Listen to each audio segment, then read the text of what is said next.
আসসালামু আলাইকুম। আজ আমাদের হৃদয় ভারী হয়ে আছে, কারণ আমরা সবাই জানি আমরা পাপ করি, ছোট বড়, জেনে না জেনে। কিন্তু আল্লাহ, তিনি তো আমাদের রব, তিনি তো গফুরুর রহিম, তিনি তো চান আমরা ফিরে আসি। তাই আমরা বলি আস্তাগফিরুল্লাহ। কিন্তু প্রশ্নটা হলো, আমার এই ইস্তেগফার কি সত্যিই পৌঁছচ্ছে তার আরশে? আমার এই কান্না ভেজা চোখের তওবা কি কবুল হচ্ছে? আজ আমরা কুরআন হাদিসের আলোকে, উলামাদের কথা আর কিছু হৃদয়স্পর্শী গল্প দিয়ে জানব কিভাবে বুঝবেন আপনার ইস্তেগফার কবুল হচ্ছে।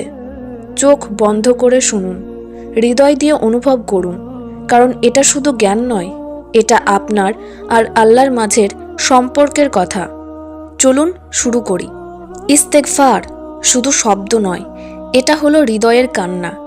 রাসূলুল্লাহ সাল্লাল্লাহু আলাইহি ওয়াসাল্লাম, যিনি কোনো পাপ করেননি, তিনিও দিনে 70 থেকে 100 বার বলতেন আস্তাগফিরুল্লাহ ওয়া আতুবু ইলাইহি।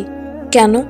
কারণ তিনি জানতেন এই ইস্তেগফার আমাদের হৃদয়কে পবিত্র করে, দুয়ার দরজা খোলে, রিজিকের ফোয়ারা ছুটিয়ে দেয়।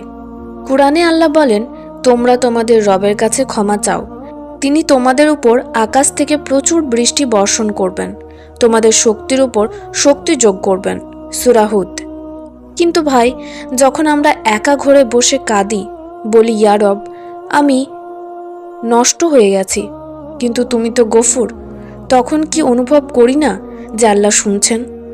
এই অনুভূতিটাই তো প্রথম চিহ্ন। ইস্তেগফার কবুল হওয়ার জন্য হৃদয়ের খাঁটি অনুতাপ দরকার, পাপ ছেড়ে দেওয়া দরকার, পুনরায় না করার দৃঢ় সংকল্প দরকার। আর যদি পাপ অন্যের হক নিয়ে হয়, তাহলে ক্ষমা চেয়ে নেওয়া দরকার। কিন্তু শুনুন, যদি আপনার চোখের পানি আসে, কথা গলায় আটকে যায়, হৃদয় কেঁপে ওঠে, এটাই তো প্রমাণ যে আল্লাহ আপনার তওবা গ্রহণ করছেন। কারণ আল্লাহ বলেন, নিশ্চয়ই আল্লাহ তওবাকারীদের ভালোবাসেন। এখন আসুন সে লক্ষণগুলোতে, যা দেখলে চোখ ভিজে যাবে, হৃদয় ভরে উঠবে আশায়। প্রথম, হৃদয়ের পরিবর্তন সবচেয়ে বড় চিহ্ন। আপনি যে পাপ করতেন সেটা আর করতে ইচ্ছে করে না, বরং সেই পাপের কথা মনে হলে লজ্জায় মাথা নিচু হয়ে যায়। নামাজে দাঁড়ালে চোখে পানি আসে, কুরআন পড়লে হৃদয় কাঁপে। এটা কবুলের সবচেয়ে স্পষ্ট আলামত। আল্লাহ আপনার হৃদয়কে নরম করে দিয়েছেন। দ্বিতীয়, পাপ করলেও ফিরে আসার টান। আমরা তো মানুষ, পড়ে যায়, কিন্তু যদি পড়ার পরই হৃদয় চিৎকার করে ওঠে, ইয়া আল্লাহ, আমাকে ক্ষমা করো, আর আবার ইস্তেগফার করতে ছুটে যান, তাহলে জেনে রাখুন আল্লাহ আপনাকে ছাড়ছেন না, তিনি আপনাকে টেনে নিচ্ছেন নিজের দিকে। এটা তার ভালোবাসার চিহ্ন। তৃতীয়, জীবনে অলৌকিক শান্তি ও বরকত। হঠাৎ করে উদ্বেগ কমে যায়, রাতে ঘুম ভালো হয়, দোয়া করলে মনে হয় আল্লাহ শুনছেন, রিজিকের দরজা খুলে যায় অপ্রত্যাশিত জায়গা থেকে। হাদিসে আছে, ইস্তেগফার করলে আল্লাহ দুঃখ দূর করেন, অজানা জায়গা থেকে রিজিক দেন। আপনার জীবনে যদি এমন ঘটতে থাকে, তাহলে কাঁদুন আনন্দে, আল্লাহ আপনার ইস্তেগফার কবুল করেছেন। চতুর্থ, ভালো কাজের প্রতি আকর্ষণ। মসজিদে যেতে ভালো লাগে, দান করতে ইচ্ছে করে, মানুষের সাথে নরম কথা বলতে শিখে যান, ক্রোধ কমে, এটা আল্লাহর রহমতের ফল। একজন রুটি বিক্রেতার গল্প মনে পড়ে। তিনি সারাদিন ইস্তেগফার করতেন। ইমাম আহমদ বিন হাম্বল তার কাছে এসে শুনলেন তার সব দোয়া কবুল হয়েছে, শুধু একটা ছাড়া। ইমাম আহমেদ বিন হাম্বলের সাথে দেখা, আর ইমাম আহমেদ বিন হাম্বল বললেন, আল্লাহ তোমার দোয়া কবুল করে আমাকে তোমার দরজায় এনে দিয়েছেন।